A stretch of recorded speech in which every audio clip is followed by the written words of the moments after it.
This is your ultimate stop for everything sports. The Golden State Media Concepts Sports Podcast. Should I say more? From the NFL, MLB, the NBA to MMA, it's all in here. The Golden State Media Concepts Sports Podcast. Listen now.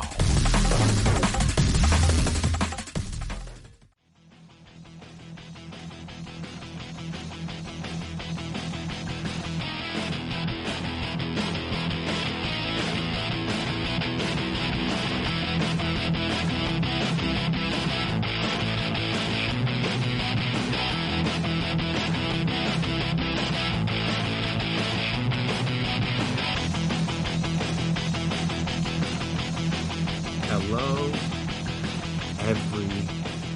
I want to welcome you guys back to another episode of the GSMC Sports Podcast presented by GSMC Podcast Network. My name is Chris Blades. And before I get started here today, I want to take the time to remind you guys, as always, if you haven't already, to subscribe to the podcast. Make sure you're always on top of when we drop our latest episodes. Make sure you never miss anything from us. If you could as well, please give us a 5-star rating or a nice review. It'd be very appreciated, very helpful. See if you guys like, dislikes, see the ways we can improve, all that stuff. And also, if you're on social media, we are on social media, so you can find us there: Twitter, Instagram, Facebook. Like I said, anywhere you are, we are, so we can talk, debate, discuss, do all that fun stuff that a lot of people like to do on social media. And the event, I guess the event's the right word. The event that caught a lot of buzz via social media this week, this weekend, I should say, was obviously the NFL Combine. It just concluded, I'm recording this Sunday night, so it just concluded its fourth and final day of on-field activities. I mean, guys have been there since Tuesday, I believe, is when the receivers and quarterbacks and those guys and tight ends got brought in for like their measurements and stuff. But regardless, it concluded.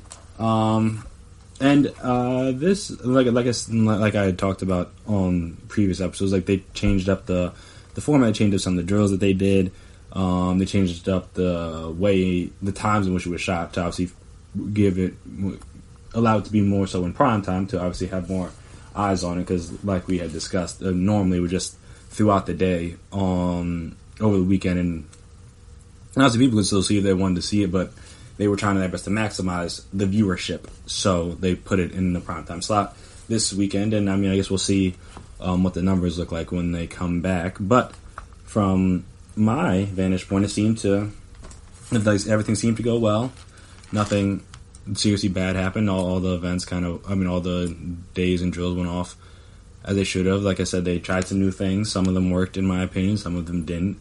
At least in terms of drills. Like I said, it was cool to see certain things, but obviously some of the drills, mainly just, like I said, my biggest gripe was with that goal line fade drill that they had the receivers run, because I'm just like, even though CeeDee Lamb provided us with one of the better moments of the weekend with his acrobatic catch to close down that night, it was just still weird they weren't doing it in the end zone. But again, that's something that they can learn and grow from, and maybe try again next year and realize that, hey, maybe just do this in the end zone, since it's a goal line fade. Makes more sense than just putting cones in the middle of the field. But whatever.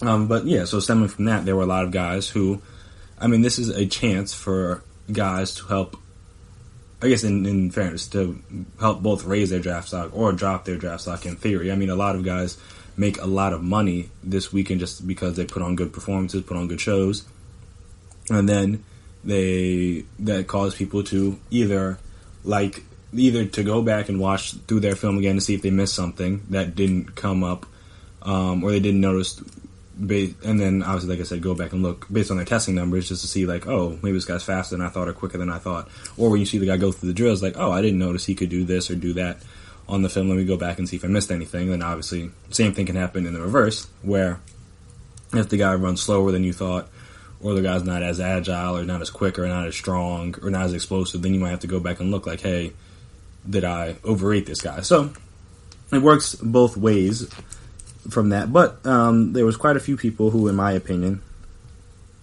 helped boost their drafts like a little bit. Obviously, you don't really know how much until the draft actually happens, because the draft is so random and people go higher and lower than they expect every year. So you can never really know for certain how much or how little this stuff helped them.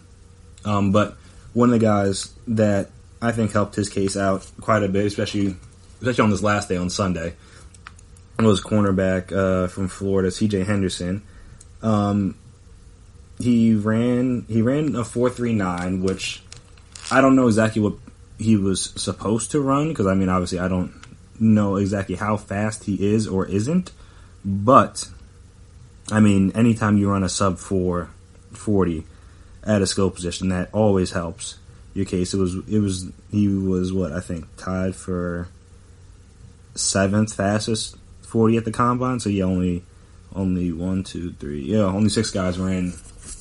Obviously, only 6 guys ran faster than him. So that's always a good sign. He was tied for the fastest amongst the corners. But no, take that back. Tied for 2nd fastest, because the guy Javelin from Utah ran a 4.29. That was kind of absurd. Obviously, I don't know. I didn't watch too much Utah, but when I did, I was paying more attention to Jalen Johnson than him. But I guess he mainly played in the nickel, so maybe that's why I didn't notice him as much. But still, like I said, C.J. Henderson helped his draft. Like this guy's 6'1", 204, so it's a great time for him.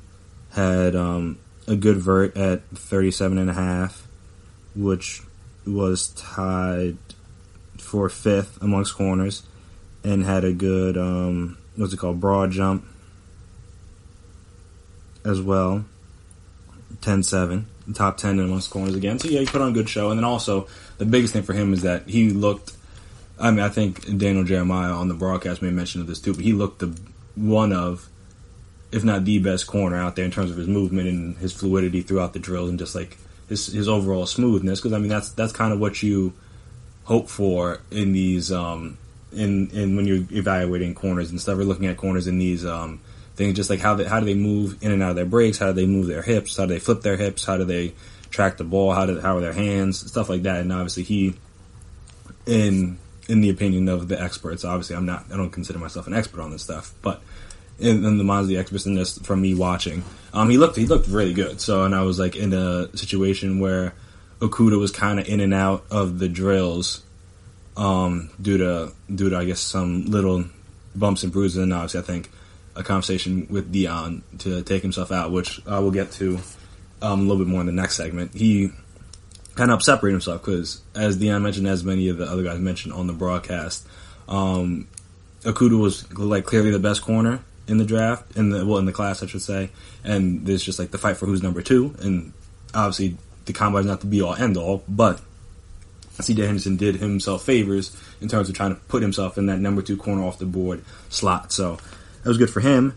Another guy, like I said, there's quite a few guys that helped themselves with the 40s, but another guy was Isaiah Simmons, who at 6'4", I'm trying to let me get the exact measurements for you guys. So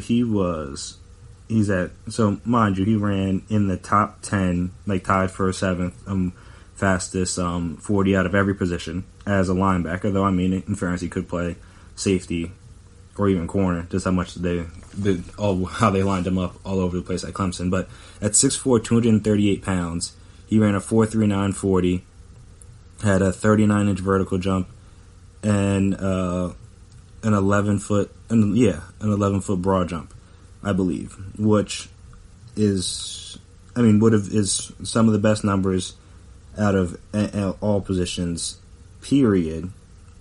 But obviously we're tops, or amongst the top. The 40 was the fastest, obviously. The vert was top 5, and the broad jump was 2nd in terms of linebackers. And I mean, if you stack them up against, like, say you want to put them up against the safeties, because that's kind of where I thought he could play. The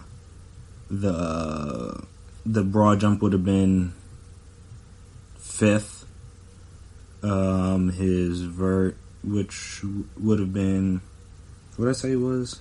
Hold on, give me a second. His vert would have, I know his 40 would have been the fastest amongst the safeties. No, 2nd fastest, I'm sorry. L'Jarius Sneed out of Louisiana Tech, he had the fastest 40 at 4.37 from the safeties, but he would have been 2nd. And again, mind you, he was doing 6'4" and almost 240 pounds. But then his vert was 39. That would have put him right around, like I said, that would have been put him at the top, near the top 2. But so 39 would have been 4th. So again, yeah. So at linebacker, it just didn't matter where you put him. His athletic testing would have been off the charts. So he's the guy, and he didn't even do any on-field drills. Though, in fairness, a couple guys in his group got hurt running their 40s, which again, we'll touch on in a little bit. So I think that kind of caused him to show. He's like, yeah, I just ran a sub 4.4 at 240 pounds. I think I showed everybody I'm the athlete they thought I was. There's no reason for me to go through these drills and risk hurting myself like some of my peers. So I understood why he did. But at least before he shut it down for the day, and for the weekend, I guess I should say, he put on a great performance for us. Another guy who helped himself with the speed was running back Jonathan Taylor out of Wisconsin. Though, I mean, he only helped himself in terms of, well, actually, he ran the fastest 40 from the running backs. I forgot that. But he only helped himself, in my opinion, if you didn't already know that he was fast. Like, he's a guy, obviously, being from Jersey, I know this, but he was like a all-state caliber track runner. I think he set the record for like the 100-meter dash or something. So he was fast in high school. So him being fast now is not that surprising, especially when 40-yard dash, like we talked about, is a lot of technique. So if you have a track background, chance of you having better technique in order to perform your best at these things is not that surprising. But also, it was just that people just assume, like, oh, Wisconsin, they run a slow offense, like, he's not going to be a fast guy. So, if you weren't paying attention, that might have shocked you. But, like I said, I was not that shocked that I didn't think he would run in the 4.3s, but anything over 4.4 would have been surprising to me just based on his speed, like I said, coming out of high school. And you would think, going through college training, strength and training program, he'd only get faster. And it seems like he did. So, I said he had the fastest time out of the running backs. That probably helps him cement him as probably, if not the first, then the second running back off the board. Maybe even going in the first round, team like Tennessee, if Derrick Henry doesn't get re-signed, just because he might want too much money, and the Titans did everything but run him into the ground, or tried their best to run him into the ground this season. So maybe they're not willing to pay that much over the next 4 or 5 years. I think Jonathan Taylor might fit right in. And obviously, he's not as big as Derrick Henry, but he's still not a small guy. He's still, he's 5'10", so he's a little bit shorter, but he's almost 230 pounds. He's not like a skinny guy, so he can handle some punishment. Obviously, he has that same kind of speed. I mean, he's a little bit faster than Henry, but just like he has the speed to where if once he gets in the open, not many people are going to catch him. So yeah, he helped himself out. Some of the linemen helped himself out. Tristan Wirfs had I think he posted the best everything in terms of 40 vert and broad jump amongst linemen. He looked good in the drills. And I mean, anytime a lineman runs a sub 5 and he ran a 4.85, I mean, that's always great. I mean, people thought he was athletic before this, and obviously he just confirmed that. So I guess in this scenario, that's kind of the good thing about the combine, is it can confirm things for you. So if you thought a guy was athletic before, comes out and tests well, all right, then you were right. He was athletic. And I think he kind of cemented himself as one of the best, if not the best athlete amongst the linemen. And that could potentially help him be the first lineman off the board. I mean, there's no guarantee. There's a top 4, I think. Him, Wills from Alabama, Becton, who I'll talk about in a second, and Andrew Thomas from Georgia, I believe. Those are the top 4. They could, any of those guys could go off the board at any order. But I mean, Wirfs did his best to show that he should be the first guy. And then, like I said, speaking of Becton, he put on a display of athleticism that is quite rare for a guy of his size. So he's out of, where is his name? I'm trying to get his exact thing. Yeah, he's out of Louisville. And but yeah, so he weighs in at 6. He comes in at 6'7", 364 pounds, and he ran a 5'1", which I mean most average humans can't run a 5'1" right now, and he ran it at almost 370 pounds. Now, he did get hurt, I believe, so he didn't really do much else after that. But I mean, if you're talking about athleticism and trying to put it on display, that, I mean, there's not really much better way to show that than running a 5'1" 40 at almost 370 pounds. That's absurd. So he's another guy that, even though he got dinged up a little bit, helped his case. A couple more guys. A.J. Dillon, the running back, ran a 4.53. Had the best vert and the best broad jump for the running backs, I believe. And even more impressively, he did it at almost 250 pounds, which is crazy. Like guys that big aren't supposed to be that explosive. You would think, in theory. I mean, obviously, there's a lot of great athletes.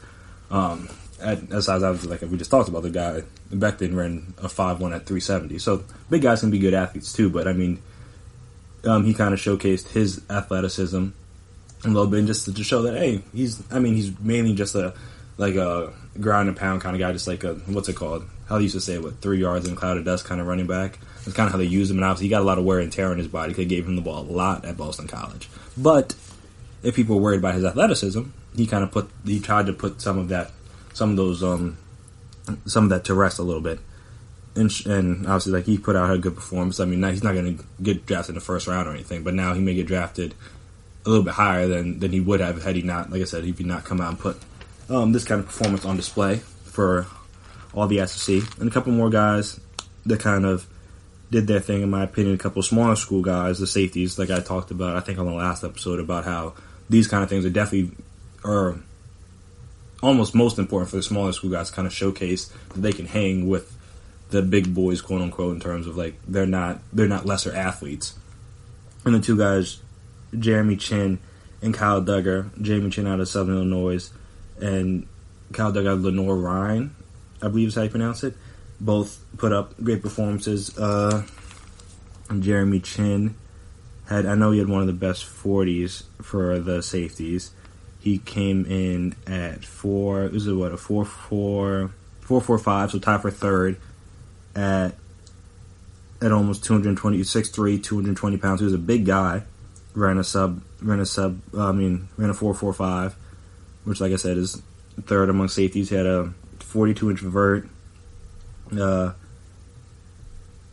a 42-inch vert, 41-inch vert, 138 broad jump, and he looked good in the drills. So again, you kind of just go back and like, all right, if he wasn't on somebody's radar, now he will be, because he tested very well and he looked good in the drills. So it's like, all right, maybe I should go back and look at some Southern Illinois film, and that's, like I said, that's all you, for a guy like him, that's all you want, just to come out and show out, and thus make people have to take a second, even third look at you, like, hey, I know we usually look at the big school guys, like the Alabamas, the Clemsons of the world, to look for our safeties, but maybe there's a guy here that you can get in the second or third round, and you don't have to worry about reaching for a McKinney or like a Grant Delpit in the first round, because there's still good quality football players and definitely good athletes after that. So I mean, he was a guy that kind of helped his case out a lot. And then, like I say, Kyle Duggar, he helped his case quite a bit as well. Ran in a 4.49 in the 40, which at 6'1", 217, it's very good. Had a 42-inch vert. It's not broad jump. 42-inch vert, 134-inch broad jump, which, I mean, just to make it easier for you guys, if I convert that into feet, it's an 11.2, and then Jeremy Chin was an 11.6. He had the best broad jump. Duggar was second. So yeah, and then, like I said, these guys look good in the drills as well. So you come in and you're like, all right, I think these guys are good athletes based on what I've seen on film, and then you're like, all right, they come in, they test well, and you're like, all right, okay, it confirms what you already, confirms to a degree what you already thought, and then it's like, all right, then we can come and evaluate more from there. So, like I said, there was other guys, other linebackers that ran well, that looked good in the drills. The other defensive linemen looked good in the drills. I know, who was it? Khalil Davis ran like a 4.7 at like over 300 pounds. Neville Gallimore from Oklahoma ran like a 4.7 too. I mean, not a 4.72, but a 4.7 as well in the 40. And obviously, I mean, for those guys, more so the 10-yard split, that's most important, and their 10-yard splits were good as well. So, I mean, like I said, there were a lot of guys that helped their case this weekend, and that's, like I said, that's all you want the weekend to do for you, is just to try to elevate your draft stock, or elevate the perception of you in the eyes of the scouts and the evaluators and the execs. And I said, a lot of guys took that opportunity and seized it. So that was good to see. We'll see, obviously, like I said, we got a while until the draft, and there'll still be pro days and private workouts and meetings with teams and all that fun stuff. We'll see how it all shakes out. But at least for this weekend, there was, like I said, there was I think I named like 7-8 guys, and like I said, there were quite a few more that helped their case as well. So, all in all, I thought it was a good, fun, and eventful weekend. But I will say that there were quite a few people that got hurt this weekend, whether they were mainly just running the 40s, or maybe a couple guys, like I mentioned, Okuda kind of got hurt doing the drills. And that got me thinking of if more people, at least more of the elite people, because I mean Dion made this point, and we'll talk about it in a second, if some of the elite people would choose to sit out these things, just because when you're the best in your class and in the eyes of the people at your position, does it really help you that much to do this? I don't know. Like I said, we'll talk about it in a second, so just stay right there. I'll be right back.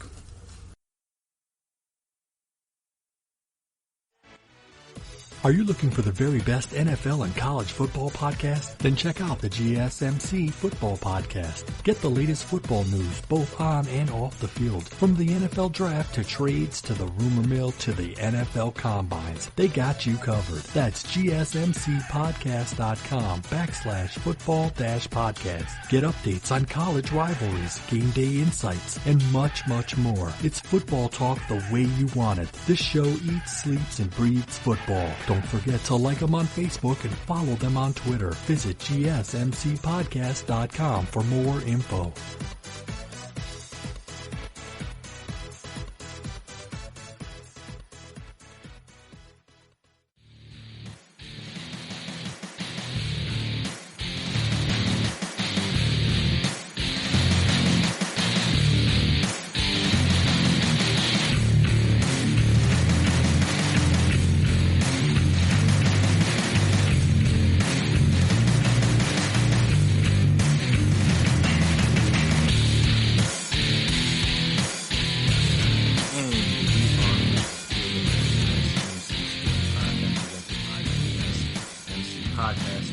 As I was talking about before the break, a lot of guys, I don't say a lot because it wasn't that many, but it was more than zero, which is the unfortunate part. But quite a few guys got hurt this weekend, whether it's like a lot of it was mainly in the 40s, or like I said, like Okuda kind of got nicked up a little bit in the drills, and it got me thinking on like if that will cause more people to sit out, because I know you saw, or like I talked about in the last episode, like Joe Burrow didn't throw.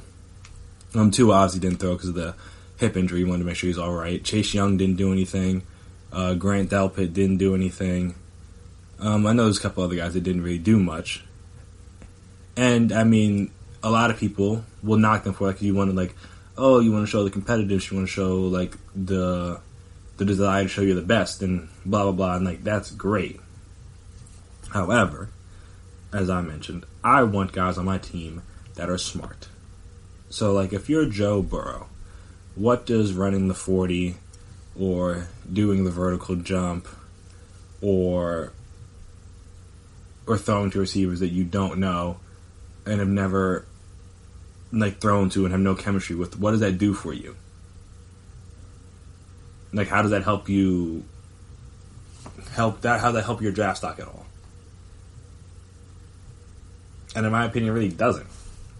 Like, there's nothing Joe Burrow would have done that would have brought... I mean, I guess maybe he could have just... No, because, I mean, he's always supposed to go number one. Like, you can't... I forgot what was it. I think it was Jay-Z on Upgrade You with Beyonce. I'm mad I can't remember the line. But it was something about just, like you can't go higher than number one, basically, is my point.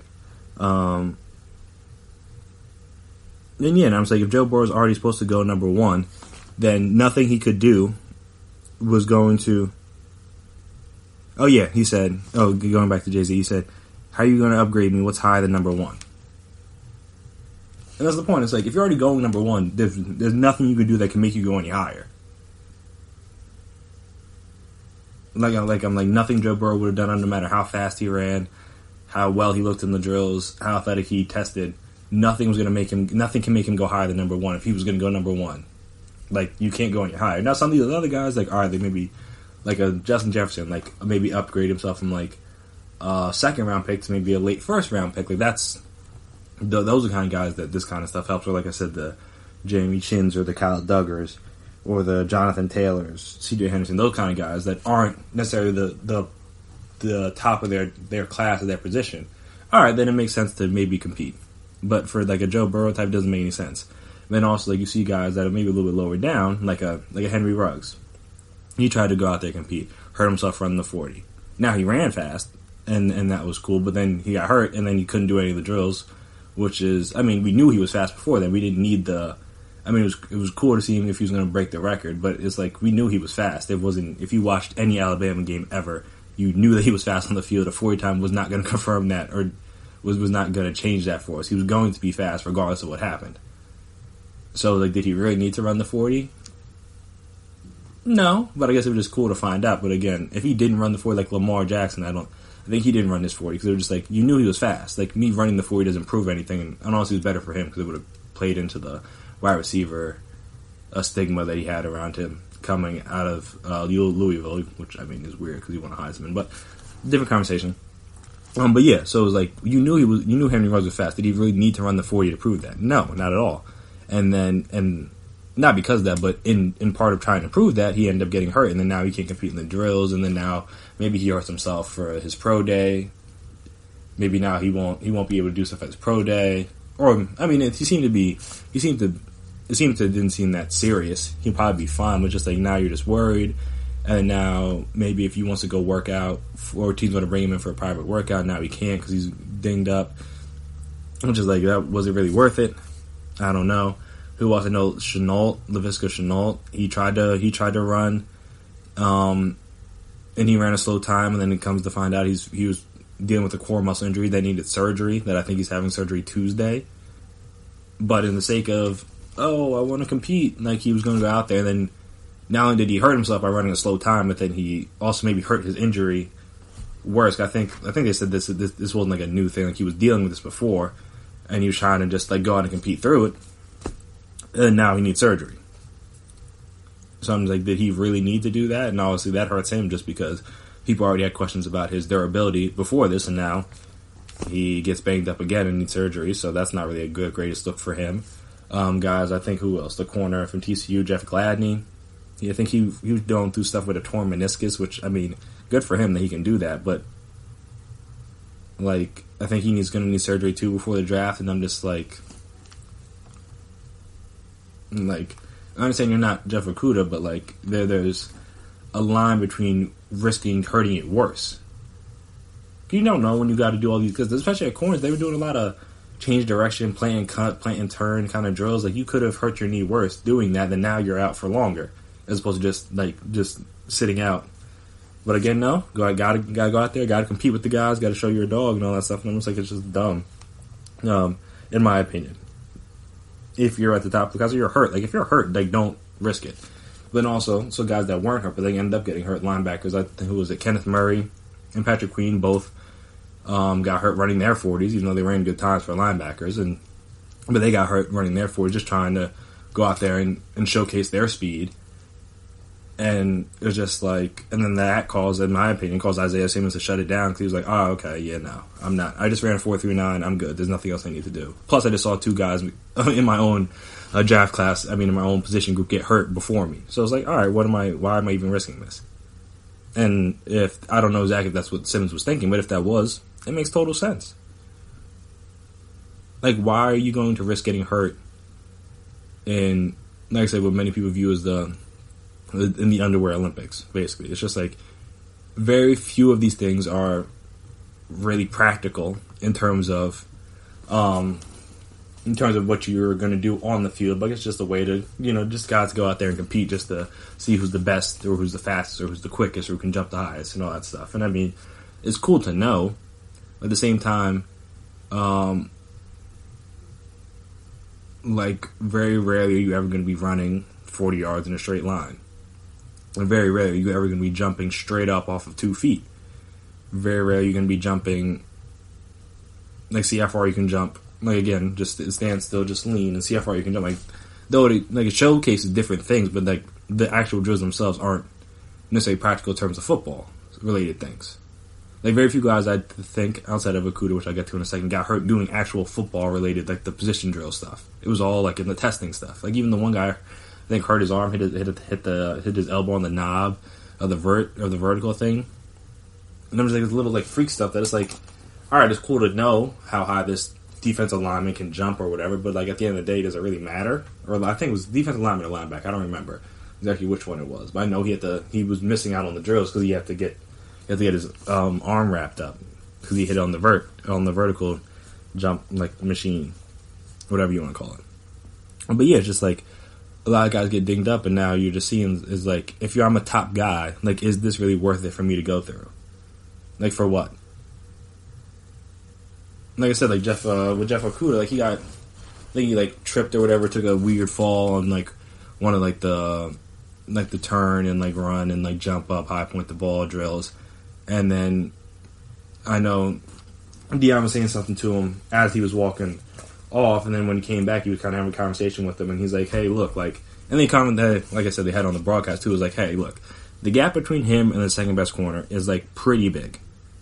So the only thing he could do here is hurt himself, really, because he's already the best corner in many people's eyes. So again, you can't upgrade something. Like, there's nothing higher than number one. So if you're the number one guy, you can't go any higher than that. So you can only go down. So Okudah was only going to hurt himself in this, like helping himself. Just like there's no help if you're the best corner, you're the best corner. Like I said, you can't go any higher than that. So he was only going to hurt himself, whether it's testing poorly or looking stiff and not as fluid in drills or whatever. He was only going to hurt himself. That's why Deion was able to convince him to shut it down. But he was talking about, like, he wants to compete, he wants to show the dog, which is all great and fun, but it's like, at the same time, you need guys to be smart. Like, this is one day that has very little, especially for, like I said, for the top guys, there's very little to do with the rest of their 10, 15-year career. It's just one day. If you miss this one day, it's fine. You still have your pro day, you still have workouts or whatever. People can still see this. This isn't the last time people are going to ever see you. And plus, I mean, you have 2 to 3 years of film, depending on like when you started. Well, when you started to get on the field at your respective school, a film for them to see, like, hey, this guy's good. The 40-yard dash or the broad jump or these position drills aren't going to prove to me that this guy is a good football player. Like, either I know that from watching the film, or you don't, because generally speaking, the film does not lie. So it's just like, is it worth it for the top guys? And honestly, I'm honestly starting to lean towards no, not really. Like I said, the only thing, if you're the top guy at your position, literally the only thing you can do at the combine is hurt yourself. Because again, if you're number one, you can't go higher than that. So if you're the best, people think you're the best, there's nowhere for you to go but down. Now all of a sudden you have bad technique on the 40, you run a little bit slower, people are questioning your speed, you're not as athletic as some of these other random small school guys. Now people are questioning your athleticism. You don't look as good in these randomly constructed drills that a lot of like not that you shouldn't train for them, but a lot of guys just like train to get really good at because they know what the drills are going to be. Obviously, it's a little bit different this year because they knew drills, but generally speaking, you know what the drills are going to be, so you can train to get better at them as opposed to like on the football field. I mean, you train and you watch film and all that stuff, but you don't know exactly what the receiver is going to do generally. I mean, when you're from a corner perspective, when you're great, you have an idea based on like formations and down distance and tendencies and stuff. You have an idea of what the receiver is going to do, but it's a lot of reading and reacting. And I mean, as you saw, especially with the secondary guys, a lot of them were just trying to, or even other positions, a lot of guys are trying to guess. Like when they have them like change directions or flip their hips or whatever, you're trying to like time it right to make sure you look good. It's like, no, just like react.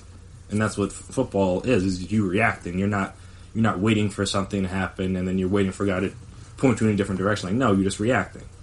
So it's like one of those things where for a lot of the top guys, I could see why a lot of guys decide to skip out or decide to not do certain drills because it's just like, what's the point? There's nothing for me to prove in this drill. And like I said, there was quite a few injuries, especially in the 40s. So I could see maybe guys taking off the 40 because it's like, again, if I'm fast, I look fast on the field. Like it's not. I don't need the 40 to prove that I'm fast. If I'm slow, then again, you probably saw that on the film, so you already knew I was slow. Like I'm saying, you didn't need Henry Ruggs to go out there and run a 40 to know he was fast. You didn't need like a Chase Young to go through drills to know that he's the best defensive lineman in the class. Like there's certain things that you just knew from just watching them play.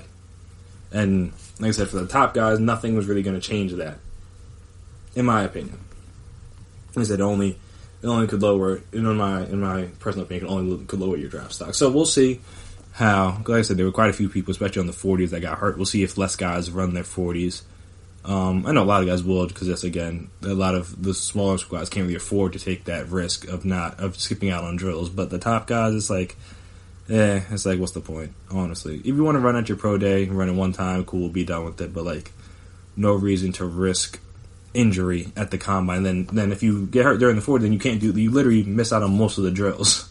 Like, you maybe did the vert and the broad jump, and then that's it. You don't do any position drills, you don't do 3-cone, some other things. And honestly, like I mentioned before, a lot of the most important stuff is the interviews. So if you're here for the interviews, you can do all that stuff, and if you do the on-field stuff, great. If you don't, great. Granted, I'm not a scout or a general manager or something, but I wouldn't hold it against you if you chose to sit out the drills. Because again, this day is not really for the top guys. It's for the slower school guys or the middle of the pack guys to try to help raise their stock. It's not for the top guys. Because again, they're at the top for a reason. This combine is not really going to change that much, in my opinion. So it'll be interesting to see. Because like I said, quite a few guys got nicked up or pulled things or strained things. So it was just interesting to see if more guys are just willing to be like, hey, nah, I'm good. Whether that's just whether it's just the 40s or whether it's in the whole stuff, as like all the on-field stuff. They're just like, yeah, nah, I don't need to do anything. Nothing for me to prove here this weekend. So it'll be interesting to see in the future how that plays out and how that all goes down. But yeah, so after this next break, we're going to switch gears and talk about a little bit of MVP beef, if you will, that's been going on between two of the best players in the league, two of the NBA star players. But yeah, it seems to be a little back and forth. Started a while ago, kind of continued on, and yeah, we're just going to discuss, see what side of the fence I reside on in terms of one side versus the other. I mean, if you want to pick a side, it's not really that serious. No need to pick a side. But different things were said about these respective players, and I'm gonna tell you whether I agree with the comments or just maybe it's just like general back and forth, hyperbole, if you will. With general hyperbole, just try to exaggerate how much or how little this guy is skilled. So, like I said, we'll talk about the beef right after this break. So stay tuned.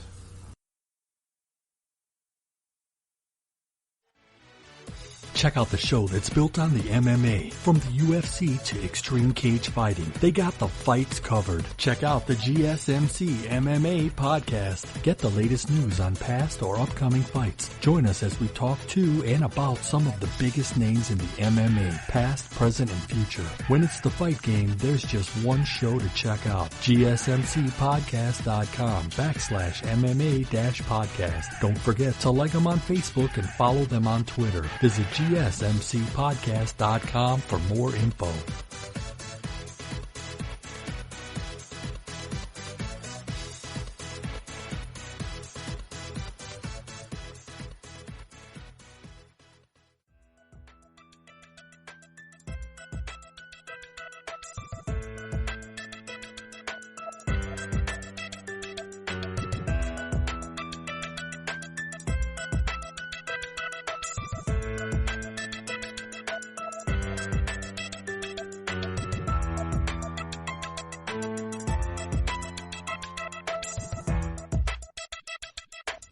Are back here again on the GSMC Sports Podcast presented by GSMC Podcast Network. So, if we didn't know who I was talking about in terms of the players that are beefing, it was none other than James Harden and Giannis Antetokounmpo. I don't know exactly what started the beef or like when the other side they didn't really like each other, though there is the video, I think it was last year, Giannis trying to make a pass to the corner and he threw the ball like directly off of Harden's face. I can't believe I forgot his name. But yeah, he threw it like directly off of Harden's face, and it was like kind of funny. At the time, he thought it was a mistake, but then seeing as much as it seems like Giannis doesn't really like Harden, maybe it was intentional. That video, you look at the video a little bit differently now than you did back when it happened. Just you thought it was just like a funny moment, but now it's like, oh, maybe there was something behind it. But regardless, I mean, this kind of started. I think it was around All-Star time where. When they were picking the All-Star teams and they were talking about, like, Giannis was going to decide who was going to pick next and Harden was on the board. And I think Chuck made a joke about picking Harden or not. And then, like, Giannis made something to the degree of, like, he wants guys that are going to pass, blah, blah, blah. So I think that's why he picked, like, I think he picked Kemba instead of him at the time. And I'm just like, I mean, cool, that's funny to say, but also, like, Harden, like, has led the league in assists, like, multiple times in the past couple of years. Yeah, and I think even Harden said that he averages more assists than Giannis does this year, so that's like kind of funny when you think about talking about a guy that you want a guy on your team that passes the ball. But I mean, obviously, assists aren't everything in terms of passing, but obviously that is a good display on if a person's a willing passer, and that's how many assists they have. And Harden, as of right now, is averaging 7.3 assists. Obviously, that number is down a little bit more just because he has Russ on his team, who's averaging 7.2 assists, so some of those assists that Russ would have maybe could have gone to Harden in years past. Though, I mean, Chris Paul usually had a decent amount of assists too with the team, so maybe not. But yeah, Giannis is averaging 5.8 assists, so yeah, Harden's averaging about assist and a half more a game, so that's just funny. When you think about just like when a guy that passes, but he technically passes more than you. And then I think after the game, they were talking about it, because I think they were giving the ball a lot to Siakam and Embiid in the post a lot at the end of the All-Star game. And I think Giannis made the comment similar, something along the lines of, like, we were trying to attack whoever James Harden was guarding, which is like a weird thing to say in an All-Star game. But, I mean, people used to get on Harden about his defense, and he played good defense in those moments at the end of that All-Star game. And also, I mean, his defense has gotten better. Like, before, it was just like he was almost turnstile-ish in terms of just like he would give a little effort, and then if the guy got past him, he kind of just reach, and then if he didn't get the ball, all right, it was whatever. But now he's at least trying a little bit more. He's playing good post defense. He's getting a lot of deflections. He's getting a lot of, I wouldn't say not a lot of steals, but he's getting steals, he's getting deflections. Which, I mean, obviously, I mean, he's not like Kawhi or Paul George or anybody out there on the perimeter, but I mean, he's at least a lot better than he used to be, and like I said, he's good in the post, defensively, which is a good thing. Yeah, no, he's tied for him and Russ both have 1.7 assists on the year, and he has he's at almost a block a game. So again, yeah, so he's not playing no defense. Is he playing like elite defense? No, he's not playing no defense. So that was just a weird thing to say. And then I think there was an interview that came out Friday, I believe, which is kind of funny because it was recorded before the All-Star break, but Bucks were playing on ESPN that day, so they released it. I mean, so all this stuff's timing and marketing and promotion and stuff, so it makes sense why they did that. But at the same time, I think so. Harden kind of came back and he was kind of defensive about that. About how, like I said, the passing the ball thing, because, again, he averaged more assists than him. He's been one of the top assist guys over the past few years. Like I said, led the league in assists a couple times in the last, 3 or 4 years. So it's not like he doesn't pass the ball, so it's just, a weird thing to say. And then he kind of exaggerated a little bit, Harden did, when he said that, Giannis, it didn't take a lot of skill to be 7 feet and dunk. And that's kind of where the debate kind of raged on social media and stuff, just because it was, I mean, in my opinion, it's more funny than anything. But I understand the point he was trying to make in that, it's kind of the same way people say people look up to Steph and want to model their game after Steph because in theory, you can train yourself to be a good shooter. You're not going to train yourself to be Steph Curry, but you can train yourself to be a good shooter. That doesn't take that. You don't have to be blessed with physical ability to be a good shooter. But it's most people can't pattern their game after LeBron because you have to be 6'8" and an athletic freak in order to be LeBron. Like, I mean, you still have his work ethic, still have his drive, still take care of your body the way he takes care of his body. But at the same time, like, if you're not 6'8", big, strong, fast, can jump really high, like, you can't be LeBron James. So I think that's kind of some of the points he's making about Giannis, is that Giannis is just so big. I mean, it's like so tall, and like his wingspan is massive, and like he's long strides and everything, that he can take like one dribble from the 3-point line, or maybe he can take like maybe one dribble maybe from half court and get to the rim in like two maybe three, but 2 steps, max 2 dribbles. He doesn't need them. And most guys have to take at least, like, if you don't throw the ball up ahead, you got to take at least like 3 normal dribbles before you can get close enough to the rim to lay it in. Like, Giannis can take like 1, max 2 dribbles and dunk it. Like, that, in theory, I understand, like, doesn't take a whole lot of skill to do, because again, you're just bigger and taller than everyone. And I mean, obviously, you have to work on your strength. So that I mean, even though I guess being strong isn't a skill, it's just something you work on. But like I said, being taller than everybody and having a longer wingspan and having longer legs than everybody isn't a skill. So I understood the point that Harden was trying to make, just because he was, I mean, he didn't say this, but I guess this was the debate on Twitter, was like, oh, if he was like 6'5" or whatever, would he still be like an MVP caliber player? And it's like, maybe not. Like, he still might be a great athlete, but again, his shot would be more important now that he's shorter than it would be that, like, whatever he's at, like, what, 6'10"? Officially. I mean, you never really, you have to actually, like, measure these guys out. I don't know if you actually measure that at the draft combine, but according to the ESPN app, he is 6'11".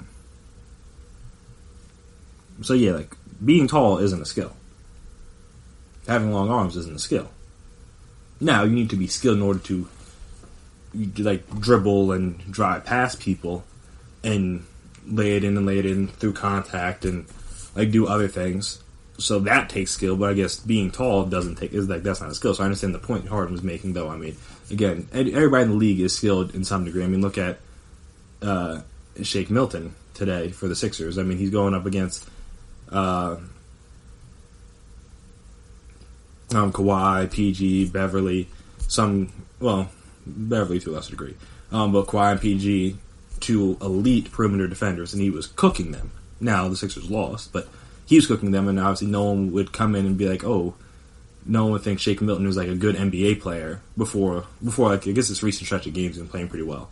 But everybody in the NBA is skilled to a degree. I mean, if you just looked at some of the college, if you went to like a big basketball school, or even not even a big basketball school, but it's like, if you ever played intramural basketball and you ever had people from, like, in college, you had kids from the basketball team come down, like, you see the difference between them and like an average basketball player, and then imagine the gap between them and an NBA player, even like a 12th man would come down. And I think Scott Brini had a story where he would just like go to like random wrecks and just like cook people because people think, oh, Scott Brini's terrible, blah blah blah, like I should be able to take him. Like, no, you're not nearly as skilled. Just because everybody in the NBA is skilled at something, like they wouldn't be in the NBA if they weren't skilled. So that's where Harden lost me a little bit, just because I was like, again, being tall isn't a skill, but in order to be able to dribble and move and not trip over your own feet at that length, that's a skill that you have to learn. Especially when he picked up basketball. Like, it's not like he's been playing basketball his whole life. Like, he picked it up later in life. As opposed to Harden might have been playing since he was like 5 or 6 years old, so he had more time to develop his skills. And obviously, I do understand his point. Is that at 6'5", you have to score in different ways than you do at 6'11", and obviously that requires more skill. Like, Giannis doesn't really need a step back 3 that badly because he can just drive and dunk at will, basically. Like, he didn't even really have a good jump shot right now. It doesn't matter. He's still scoring like 30 points because, again, a lot of it's because he's tall. But again, I'm not going to sit here and say he's unskilled. That seems rather hyperbolic. But yeah, so just stepping off of that, it was just that, like, obviously Harden feels like, and I mean, Giannis maybe is an example of this, the fact that Harden still doesn't get the respect he deserves from everybody. I mean, he gets a lot of respect around the league and with the people that cover the league, but a lot of people still view him as like a guy who doesn't play a lot of defense, like a ball hog type, not a good teammate. all that stuff, and just like the Rockets have been playing better recently, so it was just like how much would a championship, or at least a championship run? I mean, they might run into the Bucks and Giannis, and they might not beat them, and that doesn't make him a lesser player, in my opinion. But like if this Harden Russ small ball experiment works for the Rockets, like how much would that validate Harden in the eyes of his peers? And I think it would. That's probably all he needs. Like everything changes for a lot of athletes once you win a championship. Then you're viewed differently than you were.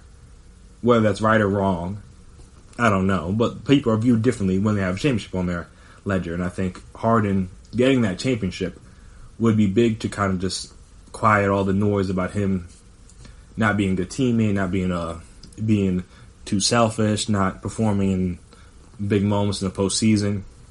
Like all that stuff, they were able to do it, and I mean, they might not do it this year. They still got to get through the Lakers and the Clippers, and maybe even the Nuggets or different. Like it's not going to be an easy road, but if they did it, and then obviously got and then beat the Bucks or the Celtics or Raptors, Sixers if they ever put together, whoever comes out the East, like that would go a long way to try to quiet some of, I guess, the critics even within the players, just because of the fact that, like I said, I don't think Giannis is the only player that thinks like he does in terms of like Harden doesn't really pass the ball, but at the same time he's been a guy who's been the main facilitator for the Rockets since he's basically gotten there. He's been like the main guy for them. So to say that he's not a passer, doesn't really do, or isn't willing to pass, or is selfish or what have you, is kind of a weird thing to say at this time. But like I said, it's just like I think that stuff will go away when and if he ever wins a championship. So I think it's just one of those things where, just like obviously, and I mean, maybe this will give him more or less motivation. I know it's kind of helped Giannis because they smoked after these comments, and I mean, he won't really say, because he really didn't comment on him too much on Friday, but I mean, he came out on a mission and smoked the Thunder on Friday. Then he came out today and put up 40 and 20 rebounds on the Hornets, which, I mean, the Hornets aren't that good, but clearly he's playing with a little bit more motivation, pep in his step, if you will. So, I mean, a lot of these guys use different things for motivation, so maybe this will motivate both Giannis and Harden just to play their best, just this like little back and forth that they have. And I mean, we'll see where it goes from here. But the fact that we're getting a little beef in the NBA, I like, because I like when guys talk trash. It makes the league and everything a little bit more fun, raises the stakes a little bit. So I enjoy it, but I mean, hey, to each his own. And honestly, I don't think this will go on too much longer. But I mean, it's cool for the moment. So, yeah, like I said, we'll see where it goes and if Harden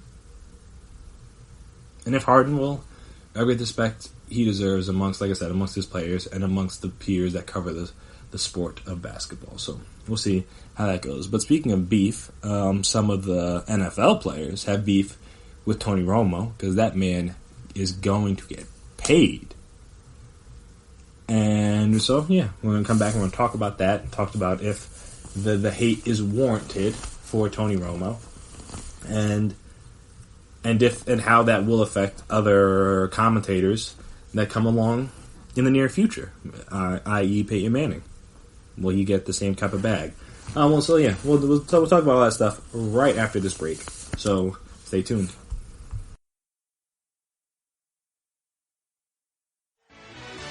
Are you looking for help for your fantasy football team? Check out the GSMC Fantasy Football Podcast. Get today's best advice on who to start, who to sit, even who you should draft. From sleeper picks to red hot lineups, they got it all covered for you. That's GSMCpodcast.com/fantasy-football-podcast. We'll cover traditional leagues, dynasty, PPR, even IDP leagues. When you need fantasy help, there's just one show to hit up. Don't forget to like them on Facebook and follow them on Twitter. Visit GSMCpodcast.com for more info.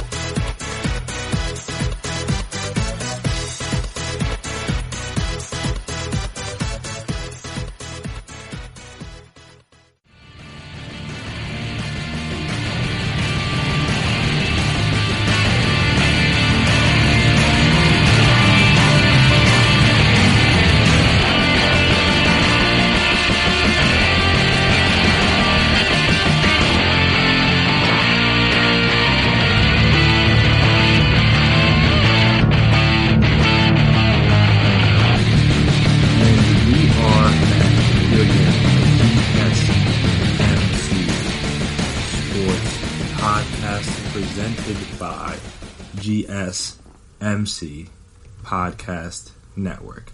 So, if you didn't know, Tony Romo got the big bag from CBS, and I mean, hey, more power to him. I can't knock it. So yeah, on Friday night, it was reported that CBS had signed Romo to a contract worth $17 million per year to broadcast NFL games. Obviously, it was the most money, or it is the most money, is the most money an analyst has ever received, far outpacing the $8 million per year John Madden was paid at the height of his career, as according to an article from Forbes. Romo's deal lasts for more than 5 years, bringing the total value to north of $100 million, according to Andrew Marchand of the New York Post. To put in perspective, Romo only earned $17 million or more in a single season, 3 times as a quarterback for the Dallas Cowboys, obviously one of the most prominent positions in all of professional sports. And this will now make him the face of the NFL and CBS, basically. And I mean, granted, the CBS is paying the NFL $1.2 billion annually to broadcast this game, so this isn't like that much money relative to all the money CBS is shelling out. But it's kind of crazy. It's kind of crazy that an announcer could get this much money. Now, granted, is he very good at his job? Yes. Are you worth what someone's willing to pay you? Also, yes. So, I mean, I can't knock Tony Romo for getting paid $17 million to call NFL games if that's what CBS thought. Hey, look, this is what we're going to give you. I mean, Tony Romo would be a fool to turn that down. Be like, hey, nah, John Madden only got 8. There's no way I should get 17. No one would ever say that. So, again, I can't be mad at Tony Romo for signing the contract because, hey, when someone throws you that much money, I don't understand how you would be able to say no. But because of that, I mean, some NFL players were a little bit outspoken about that money. I think Mike Thomas, who complains about a lot of things, but shout out to him, helped out my fantasy football team this past season. He kind of talked about how it's kind of crazy that a guy that talks about the game's making more than players. And we'll get to that in a second because he's making more than a lot of the players in the league, which is on a year by year basis, which is kind of absurd. But like I said, we'll get to that in a second. And also I think OBJ said that he made a joke about retiring, or he tweeted out something about retiring, and he's just gonna because clearly he can make more money just talking about the game than he can playing it, which is kind of funny, but also not. I mean, again, not everybody. Not everybody is. Not everybody is Tony Romo, so not everybody can do this. But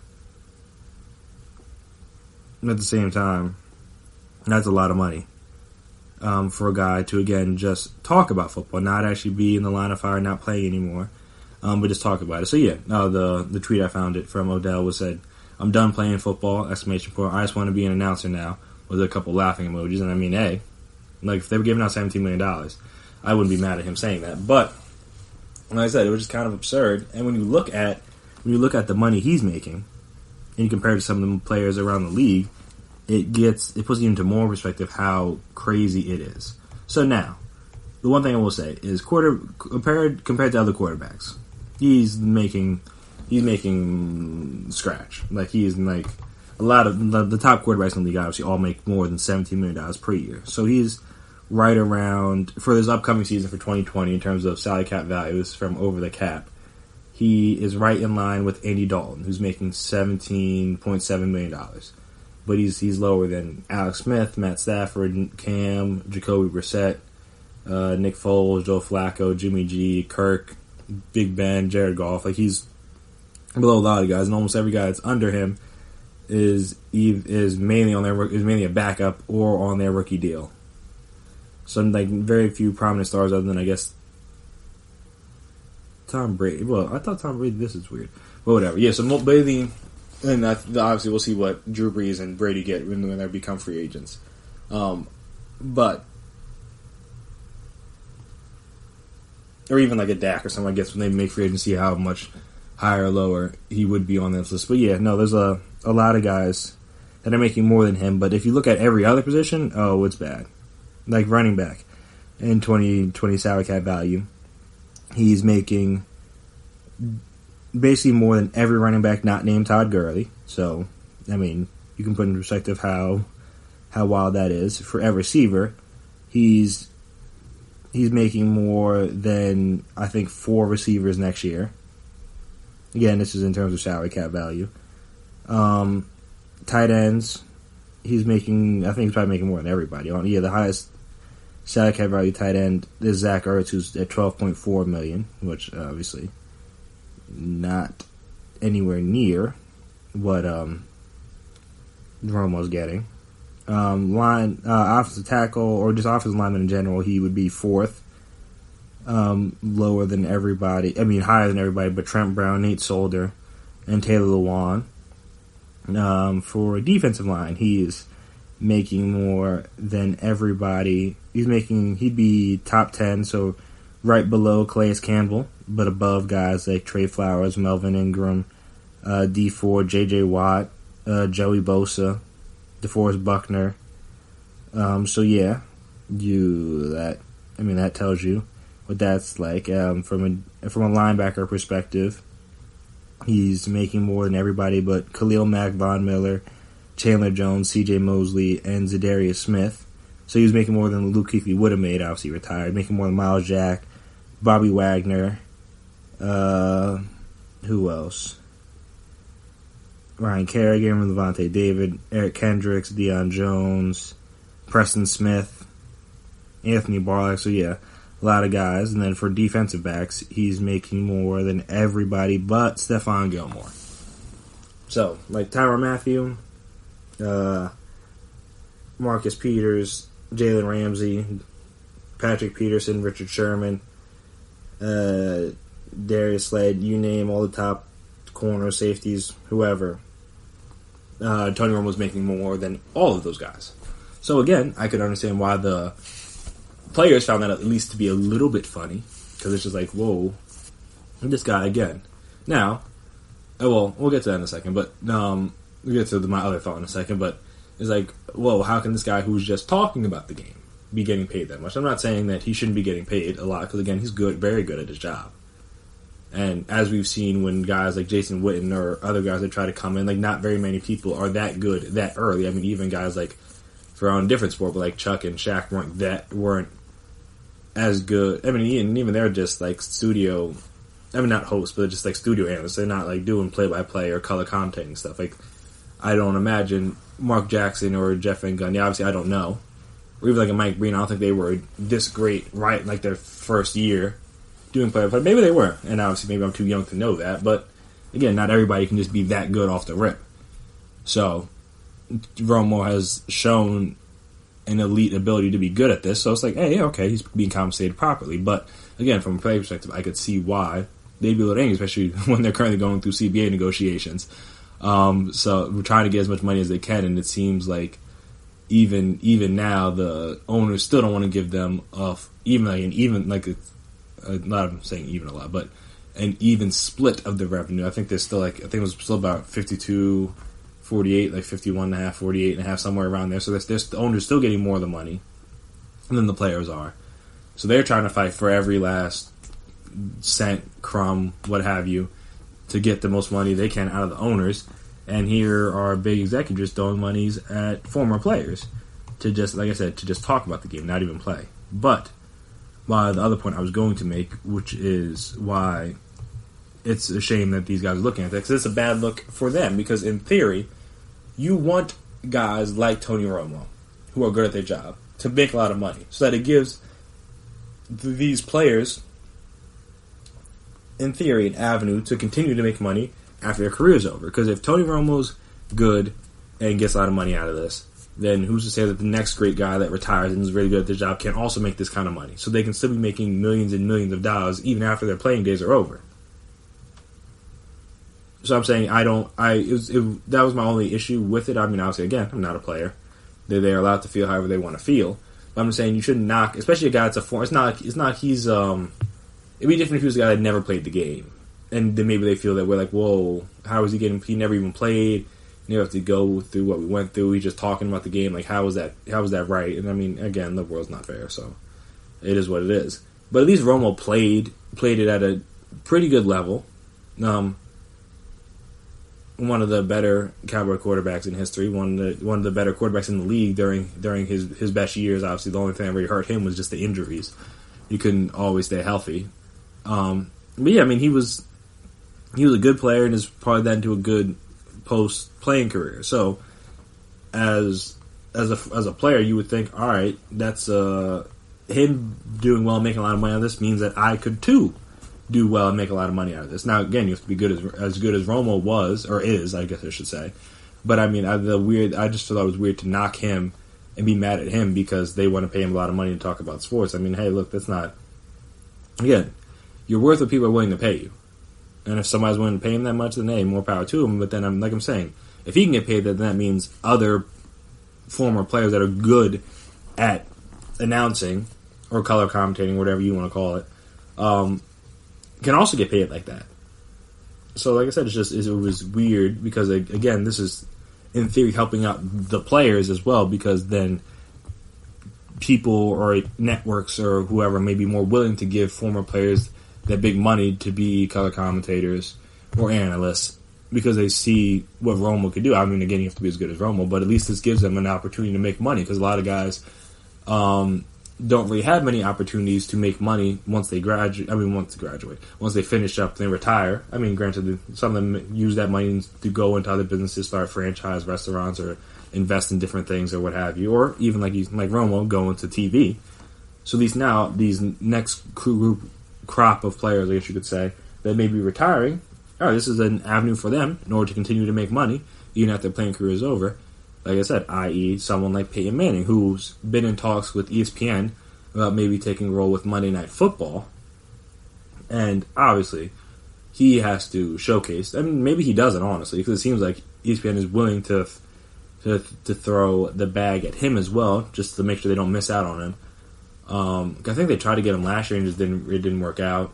And then they obviously had him do the Peyton Places thing on ESPN Plus, which was cool. And obviously, like, he hosted SNL, like, he seems like and obviously he's very smart, so you'd think he'd be good at this kind of thing, but obviously you don't know. But it seems like with that Romo number could at least be a gauge for him. And in fairness, Romo had to be good at this for a couple of years in order to get that much money. But I mean, hey, Peyton Manning's Peyton Manning. He's one of the best quarterbacks of all time. If he wants a lot of money, ESPN or whoever is going to be willing to pay that. So it's like I'm saying, that opens the door for a guy like Peyton Manning to maybe make, I don't know if he'll make 17 a year, but he could. Maybe he'll even make more. Maybe somebody will give him $20 million. Like, who knows? Who knows, honestly, where this goes from here. But again, I would find it weird for the players to knock a former player for making money after they retire. It does seem kind of odd to me. Now, again, I'm not in that position. It's not about me. But again, it just seems weird to knock one of your own. It's, like I said, it's not against an outsider. It's one of the guys that was in the league, not with you, but he was in the NFL, and obviously he's used his success there to parlay that into a successful post-playing career. So if he's making a lot of money, hey, he's making a lot of money. It is what it is. That could be you one day. So, like I said, I just found it, I understand why it's just fine for them to be mad about him making that much money, but at the same time, it's like, he's one of you guys. Like, he's part of the fraternity, like they like to call it. Like, he was in the locker room, did all that stuff, and like I said, he was good at that, and then used that success and then now he's good at TV. So, you're worth what somebody's willing to pay you. And if somebody's willing to pay Tony Romo $17 million a year to talk about football, then that's what he's worth. Maybe, hey, look, Michael Thomas, Odell, maybe you guys can, when you guys retire, you can parlay that into a NFL Network gig or an ESPN gig or a Fox Sports gig or a CBS gig or NBC, wherever, and you too can make that much money. But hey, I just find it, I don't like to pocket watch and count another man's money, so if he's getting that, great for him.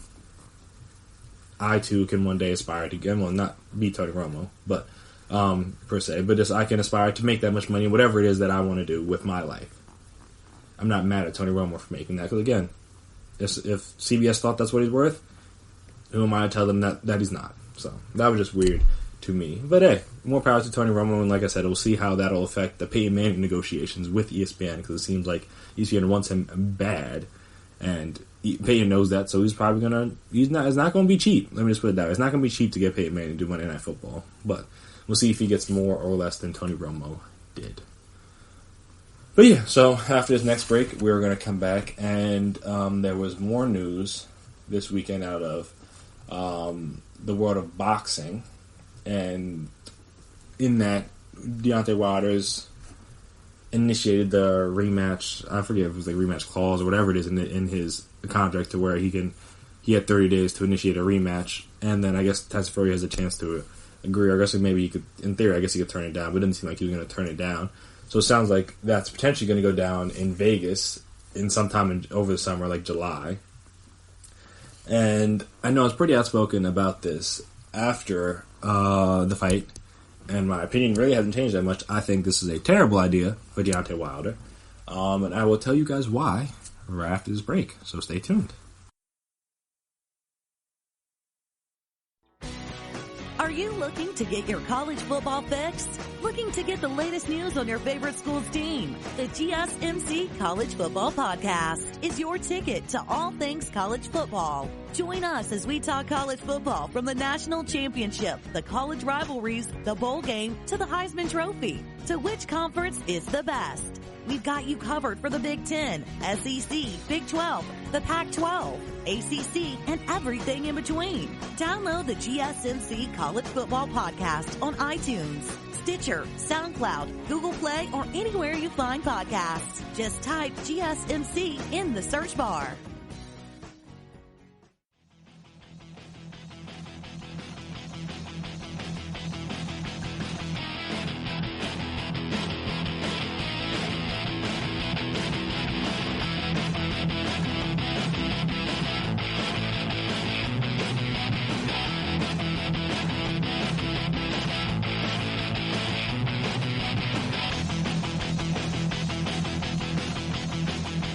We are back here again on GSMC Sports Podcast, presented by GSMC Podcast Network. So yeah, as I report, I think it initially came out of ESPN, but it appears, and it seems, not I guess appears, it has been reported that Wilder will exercise the right to face Tyson Fury again, and it seems to be reported that it's going to be July somewhere in Vegas. This is from ESPN. Wilder and Fury had a previous fought to a controversial draw in their first fight in December 2018 at Staples Center in Los Angeles. When they made the rematch, it was a 2-fight deal, with the loser having the right to have an immediate third fight if they wanted. Right after Wilder lost the rematch, he said he would definitely go ahead and pick up his option for a third fight, and now he officially has. So, hey, look, it makes sense to a degree for Wilder. I mean, he just lost, so he's gotta want to defend himself again. Like I said, take the guy out that just gave you the first L of your career. So I understand why, and I mean, I guess that was a cool clause to put it in, just because both these guys had come in and they were undefeated. So it was like, all right, whoever was, assuming they lost, well, assuming it wasn't a draw again, should not say assuming somebody lost, but assuming it wasn't a draw again, somebody was going to get the first L of their career. So it's only right that they have the chance to get a rematch after it happens. So here we are. But in my opinion, this will only work if Wilder has learned anything from this next second fight. Because when you heard Tyson Fury talk leading up to the fight, he said that once he got knocked down, he's like, woo, okay, what I'm doing right now, not working. I need to do something else. And I remember towards the end of that 12th round, not towards the end, but just after he got knocked down and got back up, I still don't understand how he did that, but hey, more power to him. After that 12th round, he kind of became more of the aggressor, and it kind of worked, and Wilder was more like defensive, he was more backing up and stuff, and then he's like, oh, okay, so if I do this, then Wilder does this, so this might work. And then obviously Wilder came in, I guess, with a similar game plan, from the first fight, and obviously, like I said, Fury made the changes that he made for the second fight, and it worked in his favor. I mean, I'm pretty sure he was beating Wilder on every, like, I think he won every round except for maybe the second might have been the one that people could have given Wilder, but Fury won every other round. In my own personal opinion, having watched the fight again, I'm not an official boxing judge, but I feel like he won every fight, but maybe the second. I mean, every round, but maybe the second. And, like, obviously, eventually, the Wilder's corner had to stop the fight. So, Fury did what he claimed he was going to do. I mean, he didn't do it as early. He said he was going to knock him out in the second round. He tried. Didn't happen. But he did put forth a good effort to try to get him out of here in the second round. But regardless of that, like I said, Fury just came in with the game plan and it worked. So, unless Wilder is going to come in with a completely different strategy, no, I'm going to say completely different, just like a different strategy other than, hey, just let me wait and see when I can hit him with his right hand, and then that'll be good enough to give me the win. Like, if that's what he comes in and plans to do this fight, then it's going to end exactly how the second fight ended, in my personal opinion. It's going to end with him being beaten down and eventually, maybe not having to stop the fight, but maybe him getting knocked out or something. Like, if that's his plan, is just to go in and try to hit him with the right hand again, I don't think that's the smart way to do it. And I mean, again, Wilder's a better fighter than me, so who am I to tell him how to fight? But just listen from my point of view, my perspective, I would not go in with the same game plan you had for this fight because, again, we saw what happened in this fight, so I would change up a little bit. But I'm just nervous because of some of the comments that he's made since the fight, talking about, the costume was too heavy, it weakened his legs, all that stuff. And I was like, whoa, okay, timeout. One, no one told you to wear the costume. That was a choice you made, and that's fine. The costume was cool. I understand Black History Month, you gotta you're trying to put on for your people. I get it. But yeah, when you lose, you can't just then use that as an excuse, like, oh, my legs are weakened because the costume was too heavy. Because that doesn't make a whole lot of sense, especially since, in theory, I would like to hope that night was not the first time you tried it on. Like, if it was heavy, you would have known that it was heavy before then, because you would have put it on and tried it. You'd have to get it fitted, I would assume. Like, there's no way you can just order all those parts, like, or all those things in different pieces online. They look like custom made. So if that's the case, then in theory, you would know that it was heavy. And you're like, whoa, okay, maybe I shouldn't wear this 40-pound suit to the ring. Or if I'm going to wear this 40-pound suit, get carried like Tyson Fury did, so I don't tire myself out. Hey, look. Clearly, Fury decided I'm not going to waste any of my energy going to the ring, and it worked. Right. So I'm like, hey, like, you can't. And that was like, all right. I already know that where he's at mentally. No, I'm gonna say not where he's at mentally, but just like his mindset from the loss is not where I would want it to be if I were in his camp. Because I'm like, you can't just blame the costume for your legs being weak. That can't be the go-to immediately after you lose. Because again, you should have known that beforehand. That if the thing was that heavy and going to cause your legs to be that weak, you would have known that already. But I digress. So yeah, that was weird. And then also, I think he fired the trainer that, if I thought I saw that correctly, that he fired the trainer that threw the towel. Not like his head trainer, but like his secondary trainer that ended up throwing the towel in, even though, in theory, might have saved that man's life. He was going to get knocked out at some point.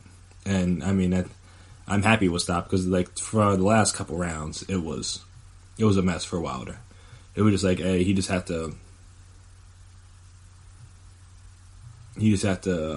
find a way to survive,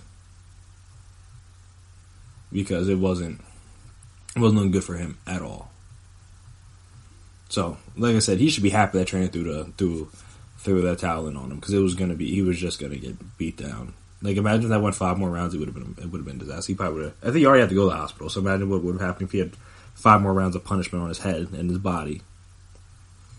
But yeah, so it sounds, if I remember correctly, he fired that guy. So I'm like, all right, that's fine, whatever. You want to change some things up. I think Fury changed up his trainer, and people are like, oh, why would you do that before this next fight? Before this most recent fight. And it was, obviously, whatever this trainer did with him worked, because obviously he won. So if he fired the guy, as long as he's going to bring in a guy that will tell him, hey, look, what you did last time didn't work. We can't just do that again. We can't do that. We have to try something else. I need to teach you more defense. I need to teach you to keep your hands up. I need to teach you a couple other combinations, some counters you can do, as opposed to, like I said, just looking for that big right hand to try to knock people out with. Like, if the new trainer can come in and help him with that stuff, all right, maybe I'll be back on board. But as of right now, I'm nervous for Wilder. Because at a certain point, when you have guys that have been, and I mean, it's not just a him thing, it's just like in general, when you have people that are so good at what they do, and have gotten this far with the way that they've done things, normally it's hard for them to get them to change.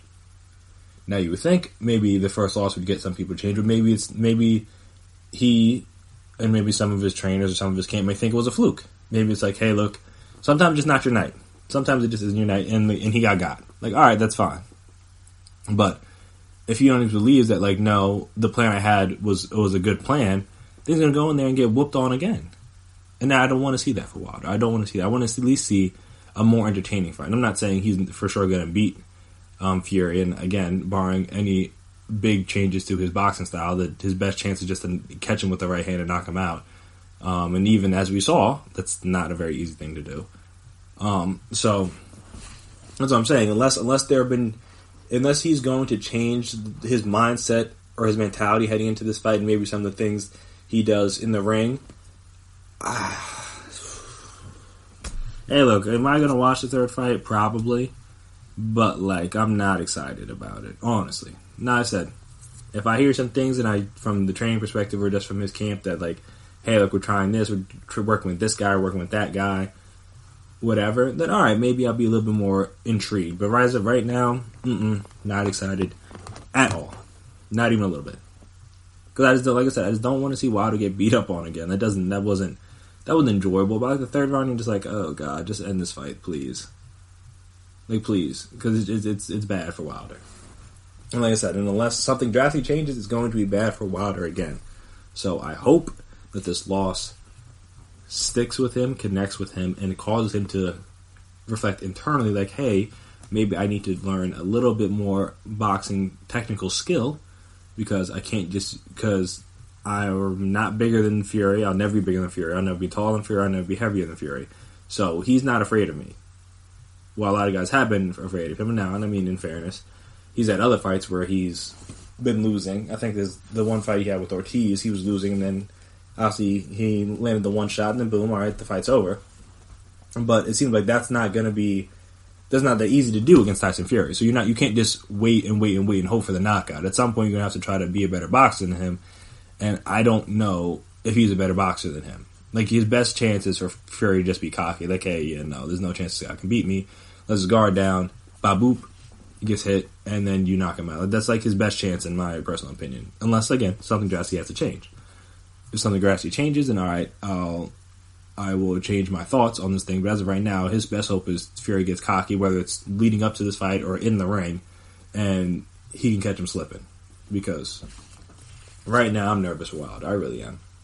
I don't want to see him go. I don't want to see him going outside once is one thing. I don't want to see him go outside twice. That's just not. That's not something I would root for. I don't ever wish for a man to go through that. So hopefully he has a better plan this time, because the plan on the last fight, not great.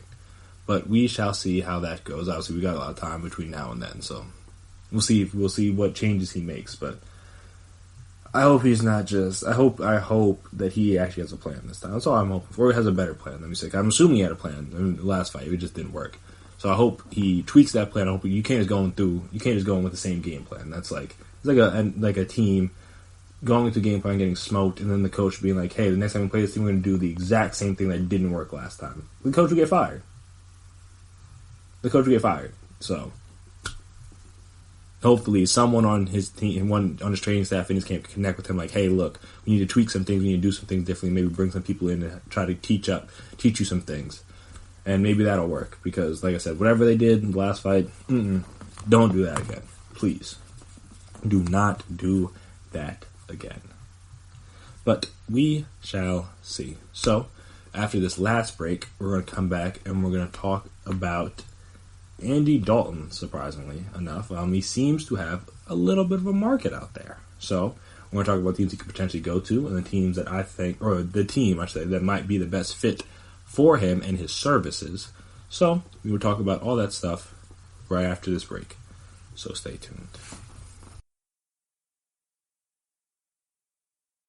Check out the show built around the women of MMA. From the UFC, Invicta FC, Bellator, and One Championship. We got the fights covered. It's the Golden State Media Concepts Women's MMA Podcast. The latest news of upcoming fights, discussions of previous matches. Join us as we talk to and about the biggest names in women's mixed martial arts. Past, present, and future. When it's the women's fight game, you know where to listen to. The Golden State Media Concepts Women's MMA Podcast.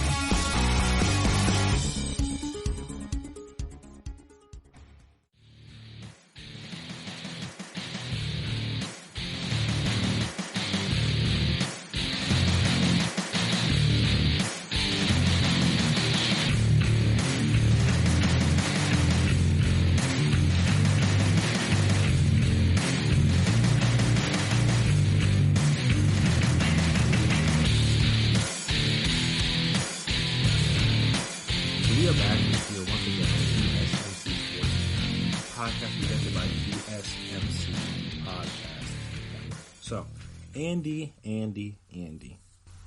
It has been reported that there are a few teams that would have interest in Andy Dalton's services whenever the Bengals decide to trade him, because obviously it seems all signs point towards them taking Joe Burrow, though, I mean, it hasn't officially happened yet, so you never know for certain. But there are a few teams that seem to be, like I said, interested in his services.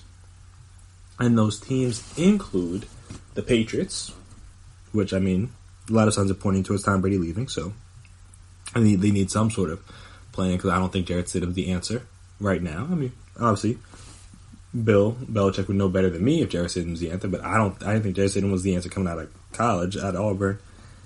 You know, I don't know what he's done in this past year to help get himself ready to be the answer, but hey, you never know. The Colts, so I guess they're not 100% certain on Jacoby Brissett, which, I mean, is fair, but also they did give him a contract extension before the season started, so that's kind of weird. But alright. And then the Bears, just not necessarily to say that they're going to go all in on replacing Mitch just yet, but at least I think bringing in some competition is at least warranted. Like the Titans and Mariota. Like, are we all the way out on you? No. But we have a very good defense, and we're in the middle of a Super Bowl window, and it would be foolish to waste that due to bad quarterback play. So again, windows in this league, very, very tiny, unless you have an elite quarterback. And the Bears don't have that right now, so their window is very tiny, so you need to maximize on it.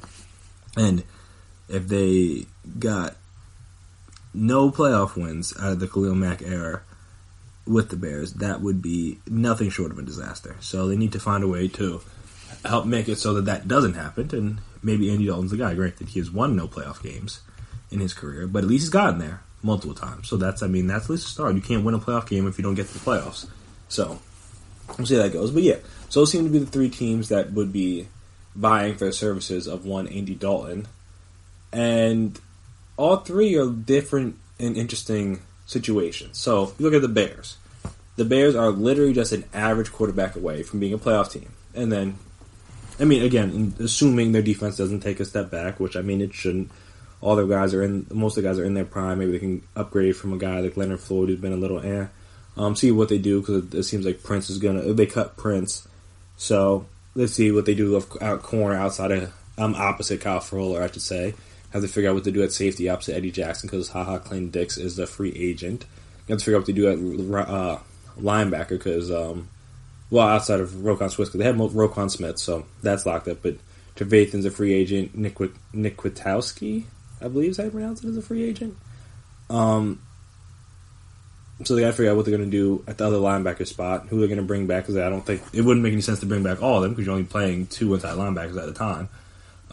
So you got to figure that out. Maybe you have to figure out another defensive lineman to add, because obviously once Akeem Hicks went down, their defense, especially in the interior, suffered quite a bit, so they might have to figure out a backup plan, because Akeem Hicks is not necessarily young, but also you don't want one injury to completely derail your team on either side of the ball. So you got to have a backup plan, and their backup plan this past season was not good enough. So maybe they'll come up with a better backup plan in the future. But yeah, so I mean, like I said, the Bears are literally just an average quarterback away from being a playoff team. So let me just, I wanted to look up their standings from the NFC North last year. So I know they finished 3rd in the division. So yeah, they finished 3rd, 8-8. So again, 500 record. Mitch missed some games. They have to start Chase Daniel a couple games. Again, not ideal. But yeah, so they finished 8-8. Obviously, 5 games back? 5 games back of the Packers, who again, many people, me included, feel like they overachieved a little bit this past year. They weren't exactly 13-3 good, so in theory they should move back to the pack a tiny bit. The Vikings are the Vikings. Who really knows with them? I mean, Kirk Cousins is like a weird one, because he's not bad, but he's also like not great, so it's like he's in that like weird middle ground, and you really never know from year to year how good those guys will be. Plus, he's in the last year of his deal, I'm pretty sure, so I don't know how sold the Vikings are on him, so that maybe will cause some weirdness. And then obviously the Lions are the Lions.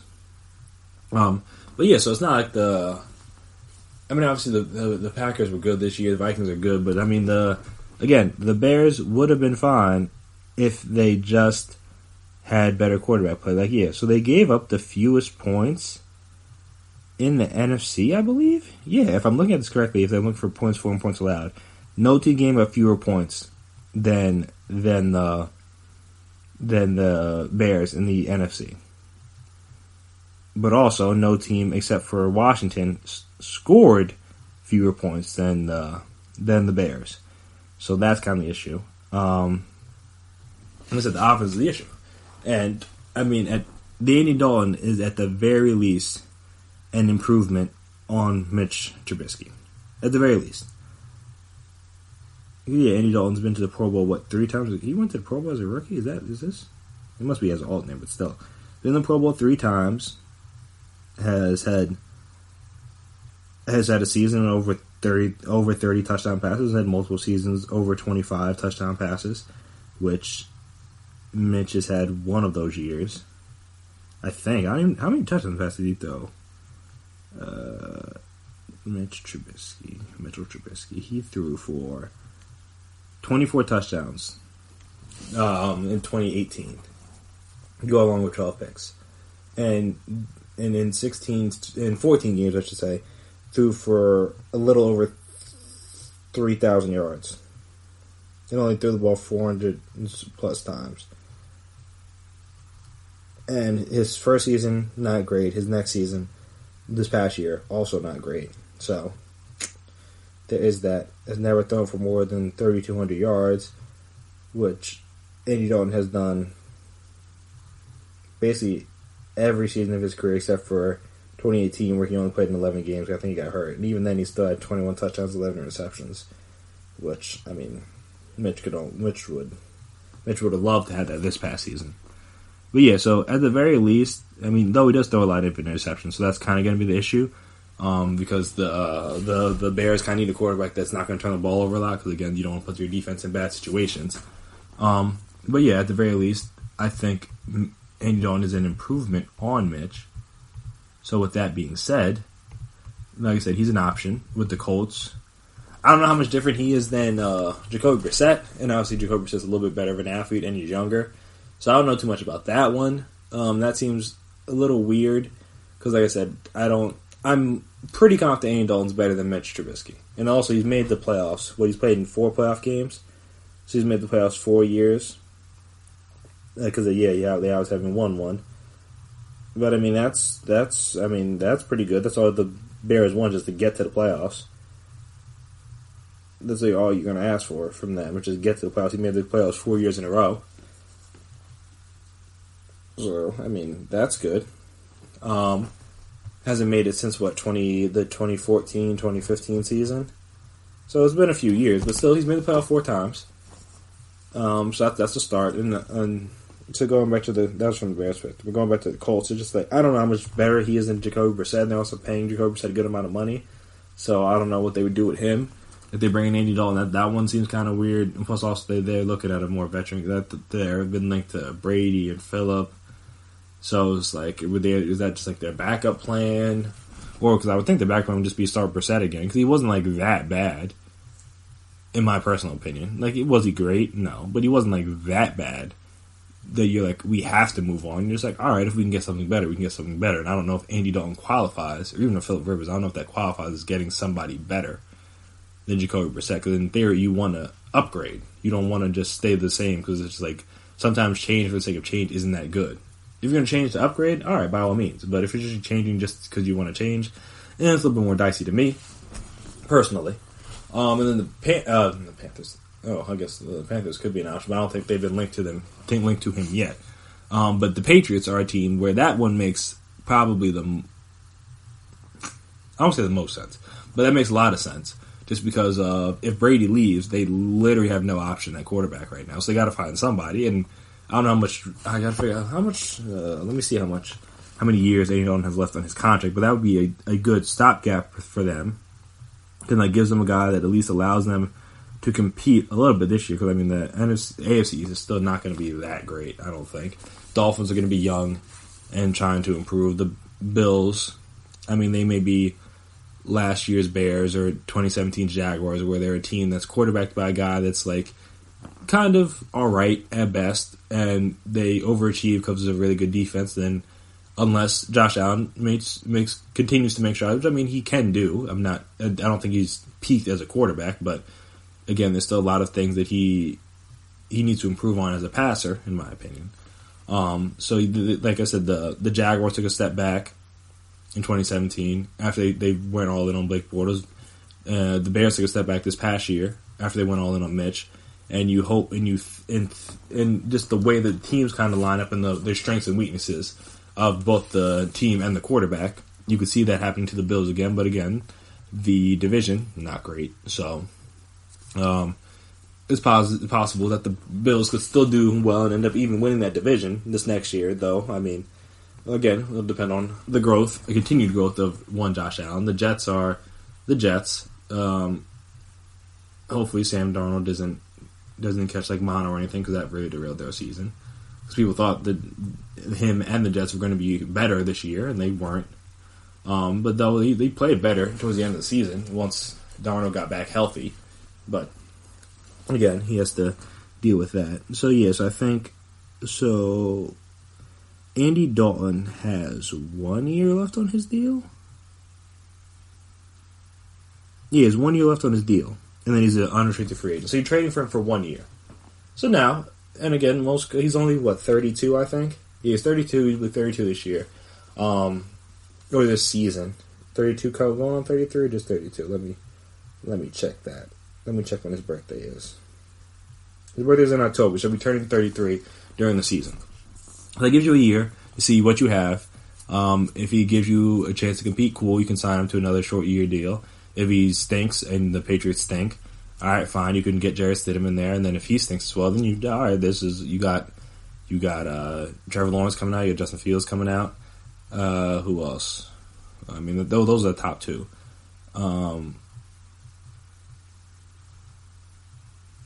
Yeah, no, those are really the top two. I mean, I guess you have guys like who else? Brock Purdy from Iowa State. Tanner Morgan from Minnesota, KJ Costello, I forget where he transferred to. Used to be at Stanford. I think he transferred. Jamie Newman, who transferred to Georgia, I believe. It was a Wake Forest guy. So yeah, you never know. I mean, I don't know how many people thought Jordan Love was going to be a first-round quarterback coming into the season, no one thought Joe Burrow was going to be a first-round quarterback coming into the season. So things change. So maybe there'll be a guy that leaps up into that group. But either Andy Dalton's good and you can keep him for a short time and allow him to compete in the near future, or he's not that good and then you go to Stidham, and then if he's good, all right, then maybe you have a quarterback in the future, and if he's not good, then you just draft a quarterback. So it's the 1 year thing. You're not tied to him for years and years and years. So I can see the Patriots doing that as well. Because again, if Brady leaves, I really don't know what their plan is at the quarterback position. I don't think you can just give the keys over to Stidham. That doesn't make a whole lot of sense to me. I think they try to go out at least try to get a veteran guy to let them continue to compete in the short term. Because Bill Belichick isn't a young coach, and obviously he's been a part of a sustained winner for the last 20 years. I think the last thing he wants to do is be a top 5, top 10 team right now at this point of his career. So, like I said, this gives them a chance to compete, and then obviously if it doesn't work out, then you draft the quarterback next year. You're not tied to Andy Dalton for that long. So, I think